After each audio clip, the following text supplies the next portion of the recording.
The self is not a problem if it's rightly seen. Rightly seen, it's put into a context, it's observed without judgment. When we observe the self without judgment, we are, in a sense, to some degree, being who we are. That's the whole point of meditation, is to be who we are. So the self, just like playing King Lear is not a problem if you're fully aware of what that is and how to do it. Being who you are in the world is not a problem if you realize that the self is really kind of like a social mask that we wear, and it isn't who we are. It's an object that arises. See, any object that arises, we look at it and we could ask ourselves, to whom does that arise? Any object, mental object, physical object, we experience it and it arises to someone. The thing is, we think then or feel, it's usually like a feeling and a sensation that who we are is a character that's inside us. And it's an object, you see. So I'm touching here. It's like I may feel sad or hopeful or happy. It could be a lot of things. It's associated with an emotion and a feeling inside us, and we think that's who we are. And the thing is, that's problematic. It would be like we're playing King Lear, and King Lear is happy. No, King Lear's not happy. That attribution is completely false. The way out of it is to investigate. You get quiet and notice if there's a sense of self that you feel. It's an actual feeling or sensation or something.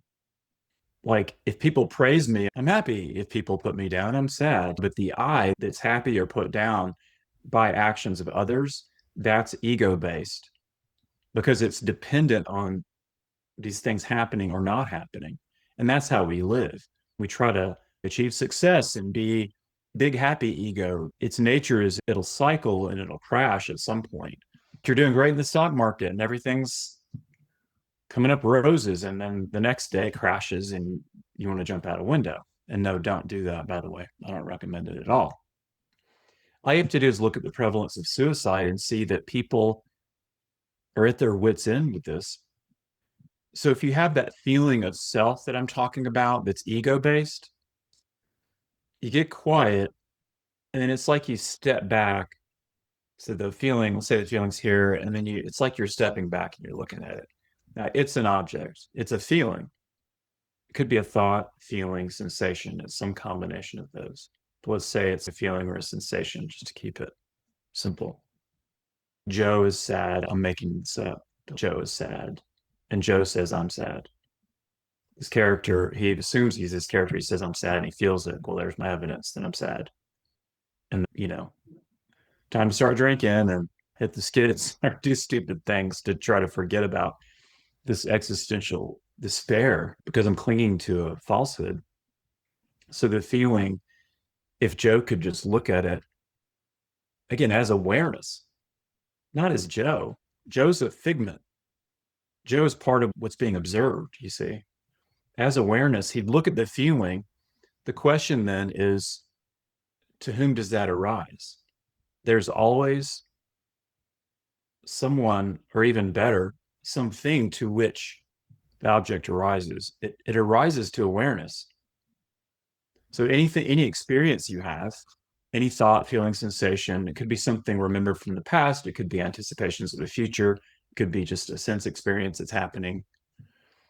It's arising to awareness. That's the ultimate sort of answer. It's just we don't investigate that usually. We just assume that this fearful self that's created by attachment to the person, to the fictional character, ego attaches to it. It creates these feelings or sensations. Again, it could be high, it could be low. We think that's who we are, is that drama.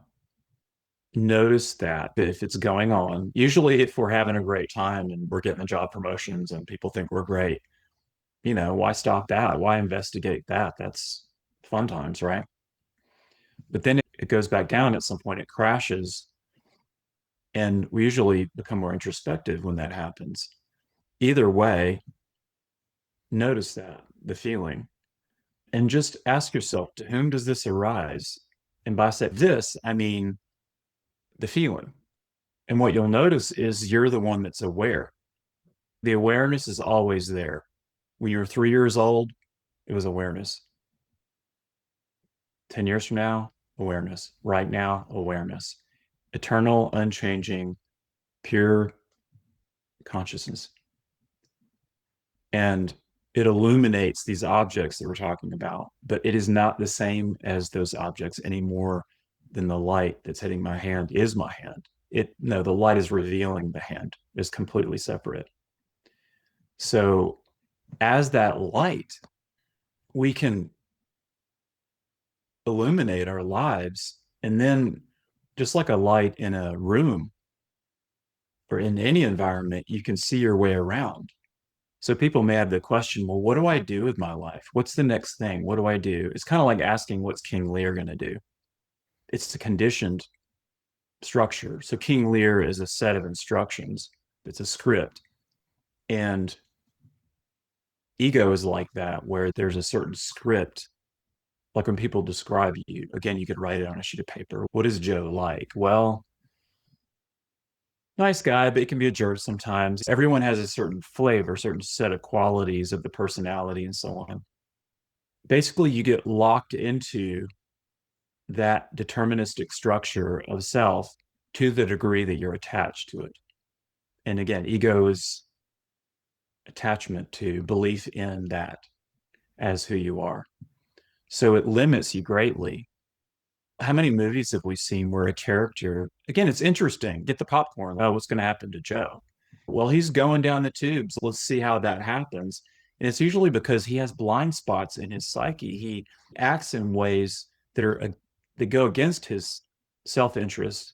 He hurts people, he cheats, he lies, he steals, and it's a downward spiral often. And then there's tragedy and then roll credits, right? It's just in life. There's a feeling of being trapped in that. Yeah, it'd be great if we could just turn the screen off, right? And like just be at peace. I don't have to worry about being that character anymore. I don't have to worry about being driven by that. It's like a kind of blindness. See, the light of our true nature illumines all that perfectly. It's like an illumination, and all the virtues like kindness, compassion, love, those are immediately apparent as superior virtues that we immediately embody because we can see that that's who we are. So that's you, that's me. The thing about consciousness is it's one. So we embody the one, and it creates harmony. Now, it can sort of stir up conflict if you suddenly wake up and you're surrounded by people, usually family members, very often, who, perhaps sad to say, but are deeply invested in their own history, their own characters, their own secrets and lies and all of that many of us are caught up in. And so one of the things I had to learn when I woke up was that you kind of play along to get along. That doesn't mean that you believe that the character is you. If I reflect on, James, it's like a mask. The word persona comes from these Greek dramas, and the persona means sona relates to sound, like sonar, sonorous. Per means through. So the actors would wear these masks with megaphonic mouths built in because they didn't have PA systems back then, right? And it would magnify, it would amplify the sound coming out of their mouth. So the mask was the persona, it was that through which the sound would go and be amplified. And in a similar way, the person that we assume ourselves to be is a social mask. And it's not a problem if we inhabit it consciously.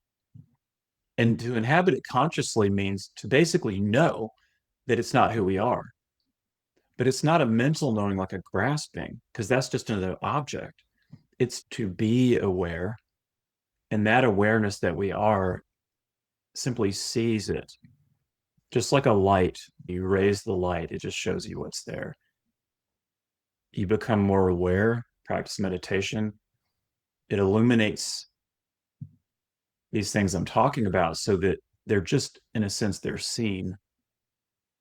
It's interesting. It's like if you thought you were King Lear, you believed it. Let's say you believed you were King Lear, and then somehow you woke up from that and realized that you're an actor playing the character, and the character is not who you are. Immediately, what would happen to King Lear?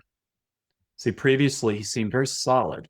If you believe King Lear's real and you're inhabiting King Lear and you're I'm King Lear, you got the crown, all that, and you believe it. Again, you see how dangerous that would be. It's crazy town, right? And yet that's how we live, sad to say. If you woke up from that, it would be like King Lear, who seems so solid, would dissolve. And there is no King Lear. And, it's kind of gobsmacking. When I woke up, it's like, oh, I'm not me.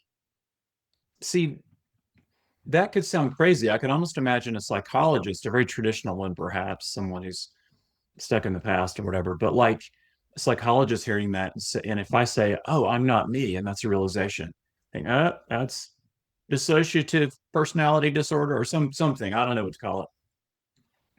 No, no. I mean, if you're wearing a Halloween mask and you're like, "Oh, I'm this Halloween character," and then you took it off and you're like, "Oh man, that's just a character." I'm not this character. That's not a problem. That's actually liberation. That's beautiful. It's like this light shines through everything. It is everything. It reveals everything. It's entirely gorgeous and self-fulfilled. It's fantastic. It's just not a self. It's not a thing. It isn't that. It illumines all things. It shows us, and that's beautiful too, as long as we're not attached. King Lear is interesting. You could believe that you're King Lear. Here's the thing: there's nothing wrong with believing that you're King Lear. That's a judgment. See, it's the mind coming in, and that's what keeps it going. There's nothing wrong with believing you're King Lear. It's that it's painful to believe that you're King Lear. You're living a lie, and lies don't work. It's like having a map that is showing you where to go, but is completely not related to where you're going. It's not useful. It's at best a blunt instrument that we use to hack our way through life, and it's miserable. When the Buddha's realization, his first noble truth is that life is suffering, is usually how it's translated. You could say existence is suffering, or existence is unhappy, or it's unfulfilling. We're always wanting more. Awareness of your true nature ends that to some degree. You just get a little bit of that and you just become happy. Wow, look at those flowers. They're just lovely. You just want to sit there and enjoy it. You don't need more. It's contentment in a certain way of looking at it. Ego is an attachment, it's a belief, it's an investment in this idea that the false self, the person, that that's who we are. But that's the basis of who we are. It's fundamentally or ultimately who we are. And it isn't. It is merely a character that we're inhabiting for a short while, even. Life isn't that long. We are the light. The light of awareness is who we are already. Eternal and unchanging. All you have to do is notice that anything you experience arises within and to awareness. That's the consistent truth there. That, like, the body changes, the mind changes, feelings change. It's constant fluctuation in the world. It always arises to awareness. There's not one thing you've ever experienced that didn't arise within awareness, and in a sense, to awareness. The useful question, it's inquiry: to whom does it arise? Even your hand, like, to whom does it arise? Are you aware of your hand, or is your hand aware of you? You're aware of the hand. You illuminate everything that arises before you.